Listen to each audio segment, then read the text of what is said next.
Bonjour à tous, aujourd'hui je vais vous montrer un petit truc un peu awesome intégré dans le Coda. C'est la puissance de la fonction de recherche et de remplacement. Donc déjà pour l'activer, on appuie sur commande F, voilà, et on affiche donc les deux champs, ce qu'on recherche et par quoi on remplace. Alors pour vous montrer un peu à quel point c'est un peu awesome quoi, là je code une classe PHP 5, donc j'ai toute ma déclaration de variable d'instance. Et là, je dois faire mon constructeur qui va m'instancier toutes mes variables d'instance que je vois au-dessus. Donc, pour faire simple, plutôt que de me taper à la main les $is, flèche, le nom de la variable égale la variable, et de le faire pour la vingtaine que j'ai, je vais copier tout ça pour commencer. On va aligner ça, voilà.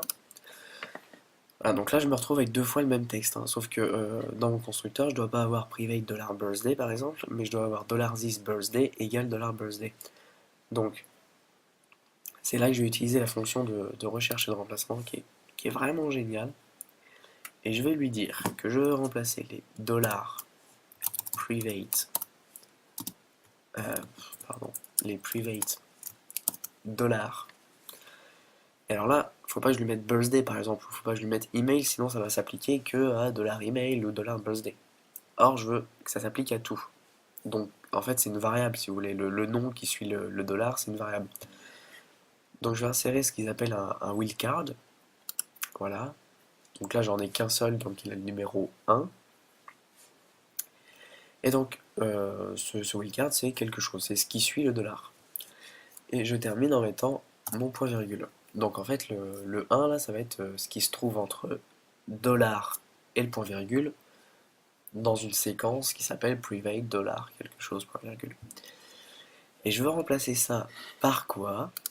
Eh bien, par $this, ma petite flèche. Et là, le nom de ma variable. Donc le nom de ma variable, c'est le 1. Vous voyez par exemple dans private $birthday, comme le dollar, hein, je ne l'ai pas intégré dans mon wildcard, le 1 c'est birthday, voilà. Donc c'est le nom de ma variable. Donc ici je veux retrouver le nom de ma variable, donc je remets un wildcard, le numéro 1, donc ça va correspondre entre ce que j'ai à gauche là dans la recherche et ce que j'ai à droite dans le remplacement, le 1 il va correspondre. Et ensuite, donc mon $10 birthday par exemple égale $birthday. Donc là, il faut que je lui dise de reprendre le nom de la variable.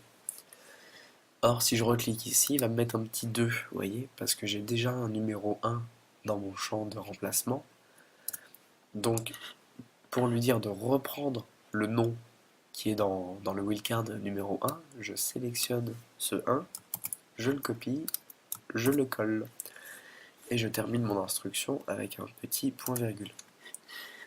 Alors, le problème, c'est que ça va s'appliquer, comme je cherche les private $ quelque chose, ça va s'appliquer à la fois ici et à la fois ici. Donc, tout à l'heure, quand ça va être remplacé ça, il faudra que je retrouve, enfin, il faudra que je remette mon private, etc. Donc, je copie ça, je remplace mes trucs, voilà, donc ça m'a remplacé, vous voyez, à la fois dans ma déclaration, à la fois dans mon constructeur. Donc, au niveau de la déclaration, c'est pas très grave. Je resélectionne, je fais coller, ça va me coller le texte que j'ai copié précédemment. Voilà, je retrouve ma déclaration avec mes private. Et au niveau de mon constructeur, c'est tout bon.